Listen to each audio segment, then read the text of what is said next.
Hello and welcome to Houndscale, our Dwarf Fortress fort. We are currently on episode 40, folks. Insanity, right? And we're gonna go through the fort today, just looking at what we have achieved and yeah, set up a library maybe. I just wanted to start out by talking about adamantine. Uh, Behold this formation here in the middle.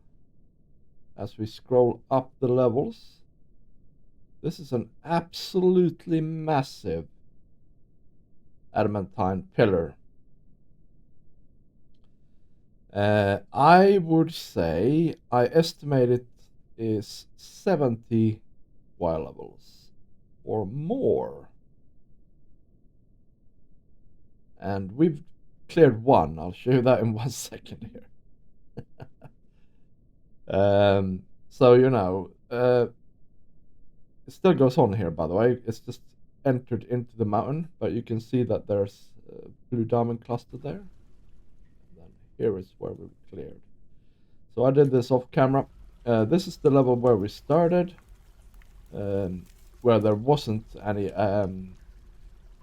sign of the thing. Oh, there's open space there. Fix that.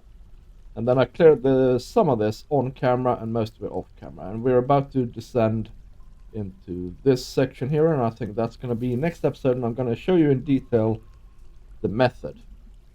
But then, I don't know how much more we're going to do of this thing. We still haven't found any adamantine, so we might actually go down a few levels. See if we can find some there.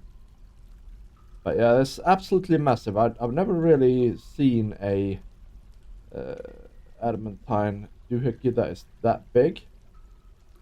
Anyway, the fort, if we go from below and up, usually you start at the top, but I mean, this is the most important bit. We just have a stair here up to the third cavern layer, where we are planning to break through at some point. And then the stair continues up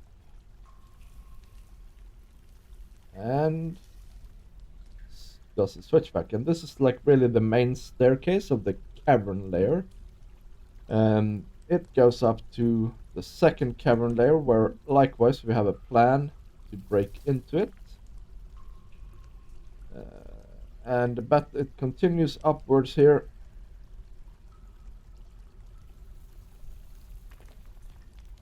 to the first cavern layer, where we have our forgotten beast trapped here. He is a fire breather, and so we couldn't really face him, and so we trapped him. Recently changed the exit up. It used to be this here, but I've secured it a bit and made it easier. We have these bridges here that we can close so that opponents have to walk through here. We need to put traps in here, of course, and some outside as well. But just to try and make it secure. This first cavern layer has been really good to us. We have a fishing pond over here, and we keep cutting down these trees and gathering these foods. And we have a refuse stockpile down here as well. And this is the defense. So you could say that this is the bottom of the fort. So you have to come up this way. And if we close that bridge, you have to go around this way to get to the other stairway. And we have a squad of dwarves training here. I like this setup, to be honest. I am thinking something, though. They should have a nicer environment to train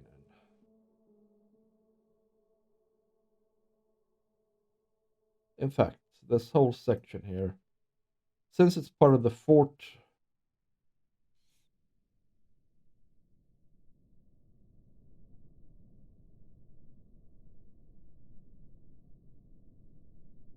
should be nicer.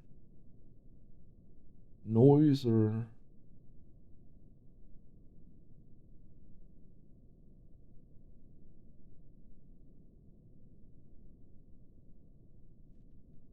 so. What the heck? Extend it to there and do the pillar as well. Yeah. Also on this level we have our little jail, and I guess the people who were convicted of unjustly, I would say, export violations are, it appears, released by now.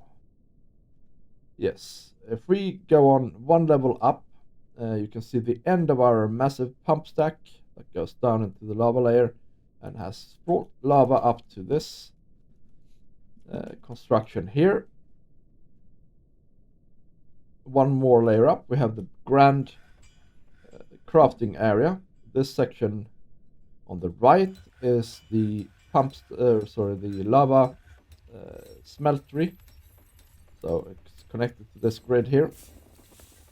In the center here with the stairway, we have the wood and stone crafting going on.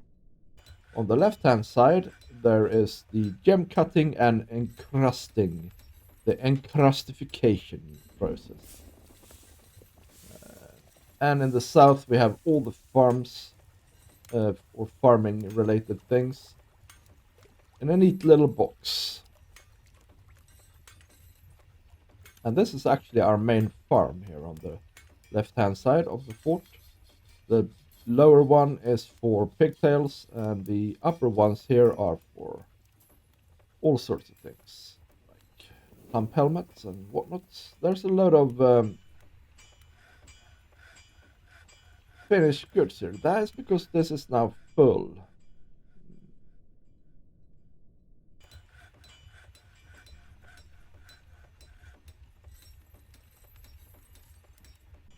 Let's extend that a little bit.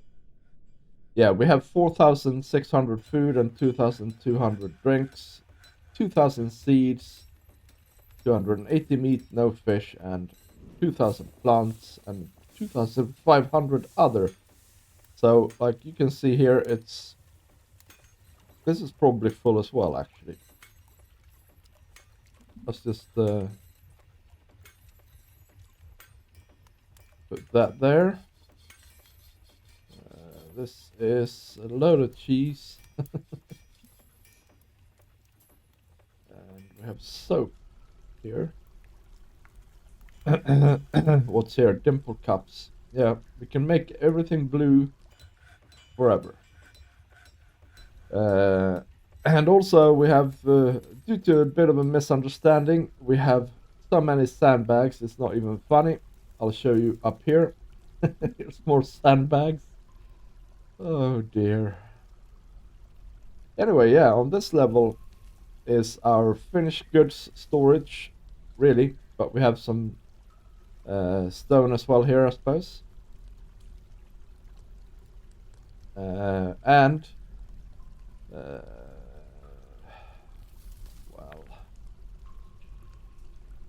we're trying to make instruments. I don't know how it's going, really. I think it's going alright.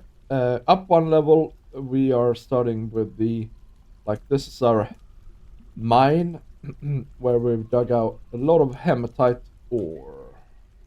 And this is also our mine. However, this is also the bottom of our water system. And this is the next level of the water system. So this is the inflow. If there's a problem, this is the outflow, one level below. And it comes from up top here. Yeah. And a few episodes ago, we had a bit of a misunderstanding here, so that's why it's not symmetrical enough. One level above that, however, we have our coffin collection. Yes, we had another work order misunderstanding, so we created something like 300 coffins by mistake. But actually, this is our drinks storage and our food storage. And actually, our drink storage looks a bit full. So let's see.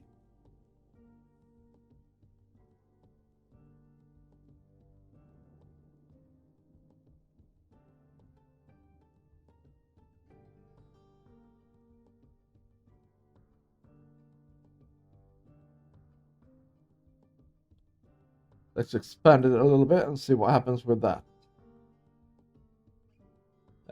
This is the living area. This is the only level where people live except for the nobles. And our dining room. Also our lever room, because there's always people here, right?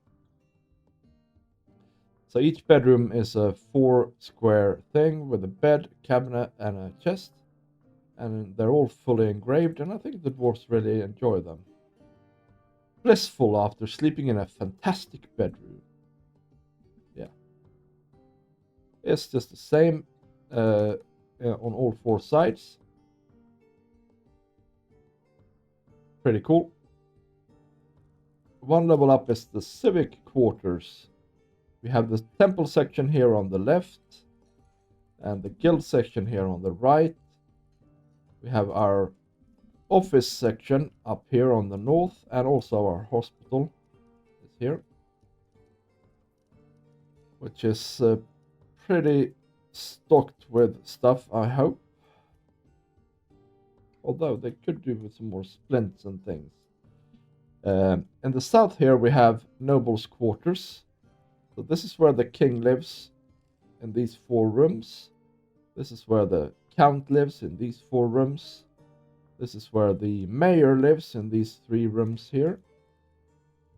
And this is the captain of the guard and the dungeon master's quarters. And over here on the left is the outpost liaison. And I had more bedrooms planned here, but I don't think for the general and the diplomat, and I guess this is extra, but I don't think they're gonna show up. So unfortunately they're gonna remain plans, I suppose.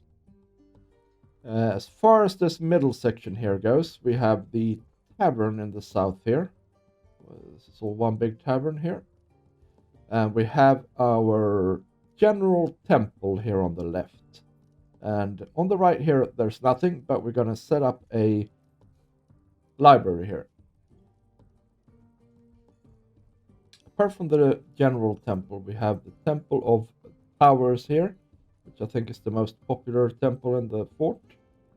And we have the Church of Gulfs, and also the Shrine of Rock, and the Heliotrope Shrine here. And we are prepared for more to come in. Yes. Up here we have our burials, and we have had some deaths. So 1, 2, 3, 4, 5, 11. Plus I think there is 1 or 2 corpses we haven't actually retrieved. But I think this is super nice. It's like a tomb with the person in, and then there's a wall so that nobody disturbs them. And on the wall is engraved something related to the dwarf that lies therein. So this is an exceptionally designed image of Vutok Hammer released, the dwarf, and Divigost, the spurting spittle, the forgotten beast. Divigost, the spurting spittle, is striking down Vutok Hammer released. The artwork relates to the killing of the dwarf Vutok Hammer released by the forgotten beast Divigost, the spurting spittle, in Helmscale in the mid-autumn of 106 during the rampage of the forgotten beast Divigost, the spurting spittle in Helmscale. Yes. Such as life. What is this a statue of? Wait, what happened now? That looks interesting. This is a limestone statue of an elephant seal man. Yes.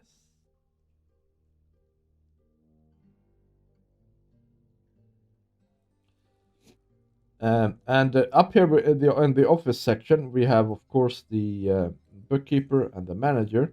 And those are the only needed ones. And I figured I would be nice and add one for the medical dwarf, the broker, the champion, and the nun as well. I don't know if we have anybody we can add here. I would like there to be a need for more offices in this game. It's kind of fun. Anyway, if we go up 1 level from this, we have our gym here. So these are barracks, and in the barracks, at least two, but mostly three squads of just the general populace of the fort are set to train twice a month. Sorry, twice a year. 2 months out of the year. At half strength. So there's 10 people in each squad.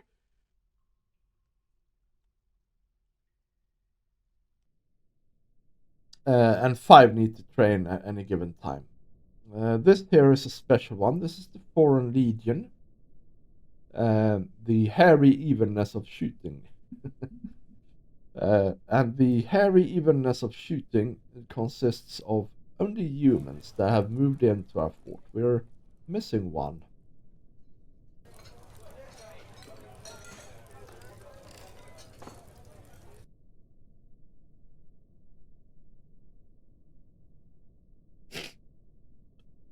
Let's see.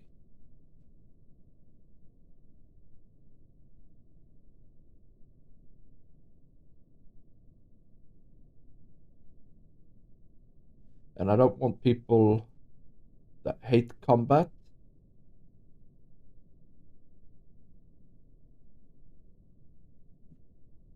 And I think we are missing one because we just don't have a human.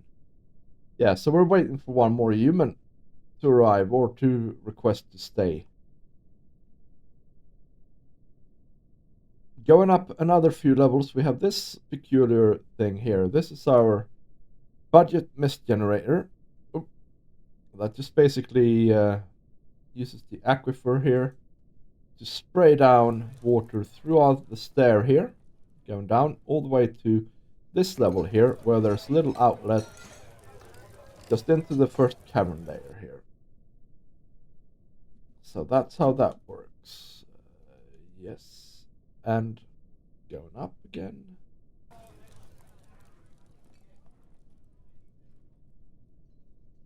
This is just a quarry. And up here we have the entrance level of the fort. And it's the same idea as the bottom level, although it's a bit bigified maybe. You have to come into the fort from this here slope on the left hand side, bottom left, here. And then you can trade here if you're a trader. If you're not a trader, this will be closed and this will be closed. And you're forced to, and this will be closed, and you're forced to walk all the way around here. And past our garrisons. This garrison is a garrison in the making, and this garrison is consisting of very skilled dwarves. Legendary dwarves. Before you enter. However, if it's peacetime, everybody can just go this way and out. And as you can see by the vomit that litters the ground, they do go out up this ramp and out here.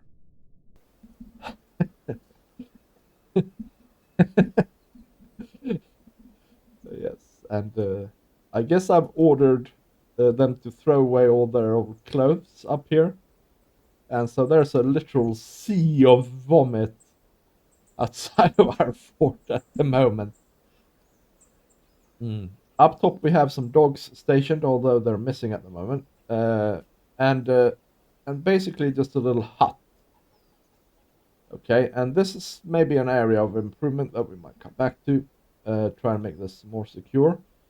We also have a stockpile of wood here, but that is set to give to down below. And what do we have here? A green tree frog remains. Yes. The landscape here is really nice, to be honest. You can pick the fruits of the trees, you can pick the plants on the ground, you have plenty of wood. And I mean, we're fertilizing the forest as well here with our vomit, so it's all good. Anyway, going back to the entry level here, there's a door up north here that leads to our initial farm that is now just here as a reserve, a backup. And then there's this little stair leading up to our main animal zone. which has grown a fair bit, I guess. And of course, we have them underground because of security reasons. And going up this bottom stairway here, we come up to a area that is actually open to the outside. And here we keep our bees. We have overland or topsoil surface crops growing here. And this works by digging down and having putting a floor on top. But it's still the outside, they say. So there we go. And here's more plants laying, which is because it's full, I guess, down below. And we have actually a working beekeeping industry also going on in the fort. These back hives here, they are set to not gather produce, so we split from them and we added to these 5 up here. And yeah, we have some mead. Not much, but a little bit. And we have some wax, I think. 25 wax. It's a nice little supplement, so they have something new to drink, the dwarves do. And yeah, that's the Fortress of Helmscale, my attempt at making the perfect fort. So what do we have left to do, you wonder? Well, on this level here, we don't have a library. So on this level here, we are going to put one in. And I guess that starts with ordering iron bookcase. Okay. Go big or go home and make 20 of them. And then there is a whole thing of standing orders, you know, that needs to be in place for us to be able to produce books and the like. It's got something to do, let's see if I can remember it. It's got something to do with slurry. So make slurry, and then take the slurry and make it into paper. And then make scroll rollers. And we can make them out of iron, surely. We have so much iron. And then make scrolls. Make scroll. So then we have scrolls, but we also maybe want to make books. So then they need to make quires. And you know what? I think that's about it. I might have forgotten something, but I think that's it. The bookcases is a one-time order. Mash plant into slurry. We can do one at a time. And make paper. We can do one at a time. And also scroll rollers. We can make all of these one at a time. No rush, you know. And then we have some conditions here. There needs to be unrotten paper slurryable plants to the amount of 4, maybe. And the amount of glob is less than 10. Sure.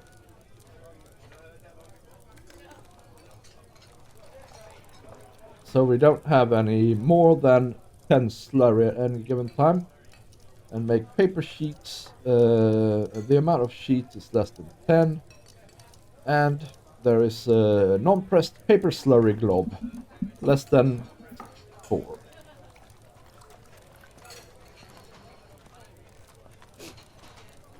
Okay, the iron scroll rollers. The amount of scroll rollers available is less than 10. And we have more than 10 iron bars, and we don't need to worry about refined coal. Because we are magma powered here. Then we make scrolls if the amount of sheets is greater than 4, say, and the amount of scroll rollers is greater than 0. And we have scrolls less than 10, sure. And likewise, we make quires if there's less than 10 quires, and we have more than 4 sheets. I think one thing is we want maybe more sheets available. 30. So that's that. That's the paper and bookmaking industry sorted out, I want to say. Then we need to make this into a meeting area.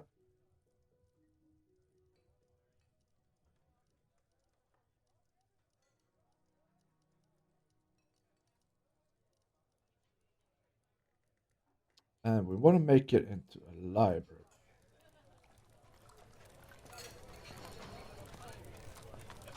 And this library is accessible to everybody who lives here. And maybe we want to scribe more, and we want to have more writing materials.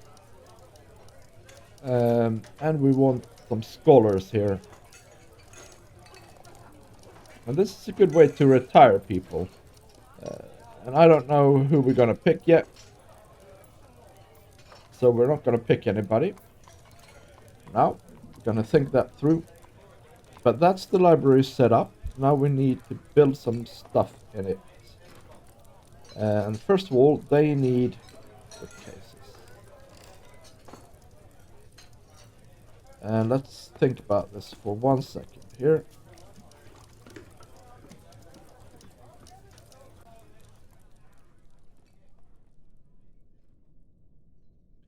Five there and 5 here. Be good. And they need chests in here for their quires and books and whatnot. Okay, and then they need tables.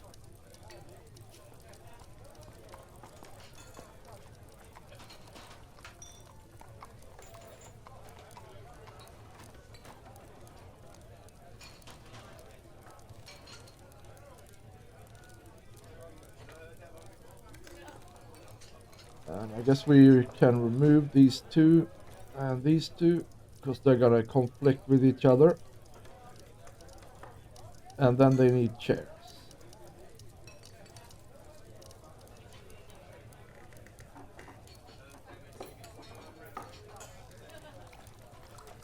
Then they need some decoration.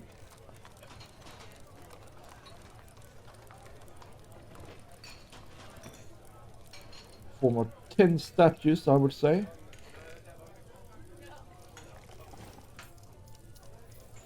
We're really gonna have to stop putting slabs in here.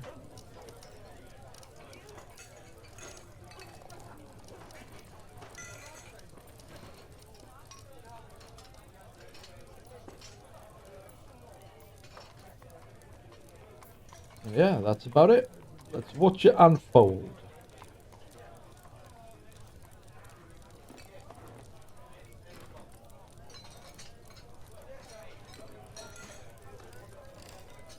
Why are you naked, man?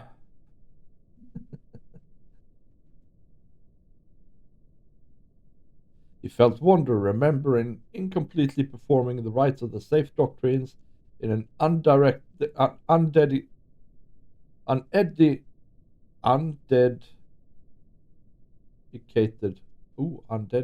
them. Well, he's just one of those dwarfs.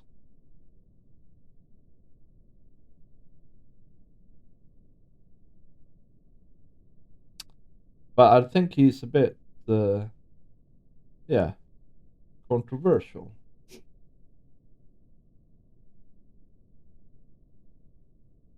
It's because he's just had to dump all his clothes. He needs to go and get new clothing. Yeah, I had a bit of a cleanup of their clothes, and it turns out we had really neglected making them get rid of their old stuff.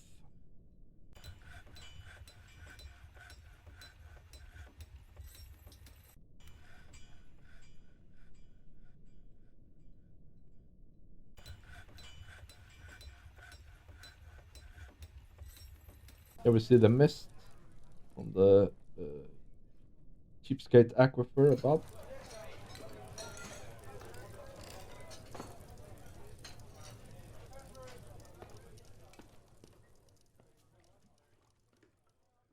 You're carrying a statue, no doubt. Yeah. So here we got tin statue, exceptionally designed, image of Shem Smith Vigor. He is engraving. The artwork relates to the masterful engraving, the cold blotches, created by the dwarfs Chem for the Fortress of Strength at Helmscale in the early spring of 105. And here we go. A statue of Mishthem, cover healer, the healing of fences.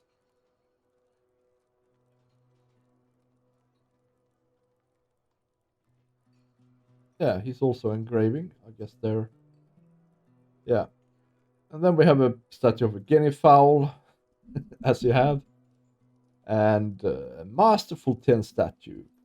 The item is a masterfully designed item of Doduk Chewed Relic, the dwarf in tin. And he's also engraving. And it relates to the engraving The Just Slaughters, created by the dwarf Dodok for the Fortress of Strength in 104. And then we have finally here tin statue of dwarves. Masterfully designed image of two dwarves in tin. Excellent. And I think we did buy some books and scrolls here. So they should end up in these chests or in the bookcases soon. In the bookcases, actually.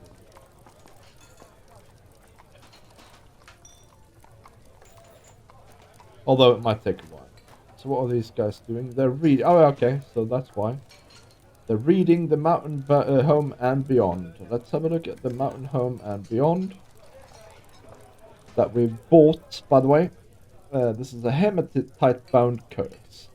The written portion consists of a one-page guide entitled The Mountain Home and Beyond, authored by Kivish. It concerns the fortress Quake Amazed. The writing is quite self-indulgent, yet it has a very serious tone. Overall, the prose is amateurish at best. It's a one-page thing. I think it cost us...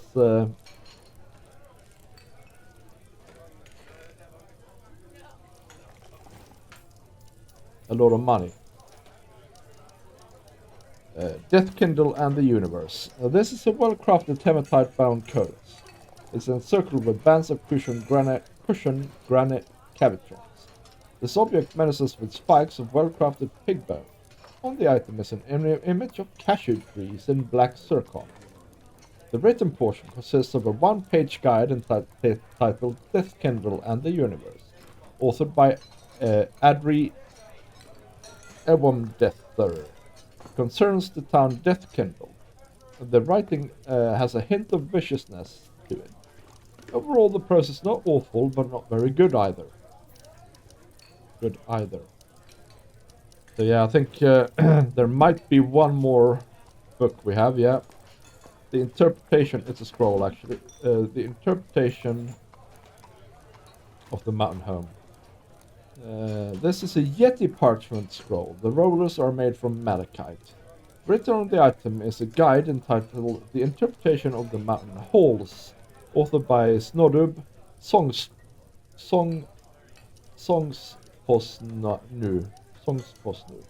It concerns the hillock pondered knives.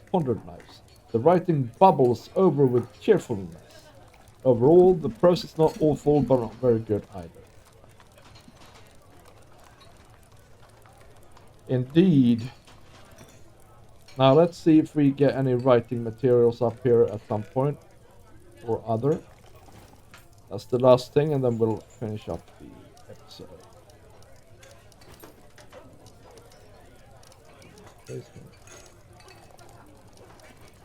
Okay. Wait a minute. It looked like you put a book in here, but you didn't. Oh no, you grabbed it. You're gonna read that thing about the town.